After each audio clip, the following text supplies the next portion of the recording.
সাকারাপকে দড়া দিয়ে বাঁধবো দিয়ে গাড়ির পিছনে বেঁধে ছেঁচড়িয়ে মুর্শিদাবাদ থেকে নদিয়ায় বের করে দেবো। উনি যেন ভুলে না যান রেজিনগর ও ভারতবর্ষ। চ্যালেঞ্জ পাল্টা চ্যালেঞ্জ, হুমকির পাল্টা হুঁশিয়ারি। একজন তৃণমূলের বিধায়ক, রাজ্যের প্রাক্তন মন্ত্রী, অপরজন বিজেপির সাংগঠনিক জেলা সভাপতি। ক্যান্সারে নেই আর ভয়, NCRI-এ হবে এর জয়। আপনাদের ভরসা নেতাজি সুভাষচন্দ্র বোস ক্যান্সার হসপিটাল।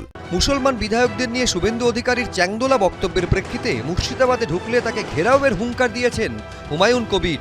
পুলিশের গুলি খেয়ে আমাকে শহীদ হতে হয়, হব, কিন্তু শুভেন্দু অধিকারীর গাড়ি মুর্শিদাবাদে আমি 1 ইঞ্চি হিলতে দেব না, এটা আমার প্রতিজ্ঞা। অন্যদিকে 1 মাসের মধ্যে বিরোধী দলনেতাকে রেজিনগর বেলডাঙ্গার ওপর দিয়ে বহরমপুরে নিয়ে আসার চ্যালেঞ্জ ছুড়েছেন বিজেপির বহরমপুর সাংগঠনিক জেলার সভাপতি শাখারুপ সরকার।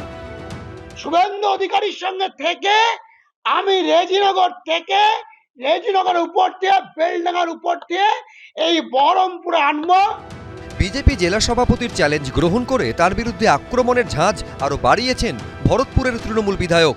মশা যেমন একটা যত বড়ই শক্তিশালী মানুষ হোক, তার কানের কাছে এসে কামড়াতে না পারলেও তাকে ডিস্টার্ব করে, ভোঁ করে। তো ওর এই কথাবার্তাটা আমার কাছে মশার ভোঁ করার মতো। কাজে ও যেন আগে থেকে বলে দেয় আপনাদের মাধ্যমে যে শুভেন্দু অধিকারী আজ থেকে 1 মাসের মধ্যে যে কোনো ডেটে রেজিনগরে ঢুকবে। শাখারাপ সরকার যদি রেজিনগরে আসে, ওকে দড়া দিয়ে বেঁধে একবারে গাড়ির পিছনে বেঁধে ওকে ছেঁচড়িয়ে নিয়ে যাবো, দিয়ে নদিয়া পার করে দেবো। ওর বাপের ক্ষমতা থাকে তো আমাকে আটকে নেবে। রেজিনগর উনি আগে নিজে দাঁড়ান, নিজেই তো রেজিনগরের মাটিতে পা নেই। রেজিনগর থেকে ভরতপুরে গেছেন, এবার ভারতের কোথায় যায় সেটাকে দেখুন। ওইরকম থ্রেডলিং দেবেন না।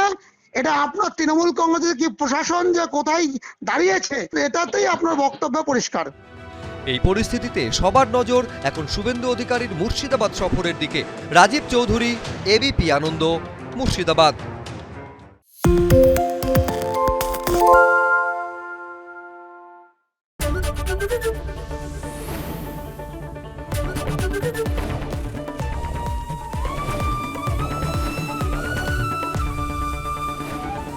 ABP আনন্দ, এগিয়ে থাকে, এগিয়ে রাখে। সত্য অন্তহীন, সত্যের খোঁজও তাই, সত্য সন্ধানে তাই আমরা অক্লান্ত, অকুতভয়। ABP আনন্দ নতুন ভাবনার প্রতীক, যা মনে মুক্ত, তথ্যে যুক্ত এবং যাবতীয় সীমানার বাঁধন থেকে মুক্ত। সীমা না শব্দটির মধ্যে লুকিয়ে আছে মানা শব্দটি, যেন চোখ রাঙানি এক অদৃশ্য বেড়াজাল, যা আটকে রাখে আমাদের এক ছোট্ট গণ্ডির মধ্যে। একমাত্র সঠিক খবরই গড়ে তুলবে এক মুক্ত সমাজ। সেই জগৎ গড়ার লক্ষ্যে কোনো সীমানার ঠুকুটি আমরা মানব না। ABP আনন্দ, এগিয়ে থাকে, এগিয়ে রাখে।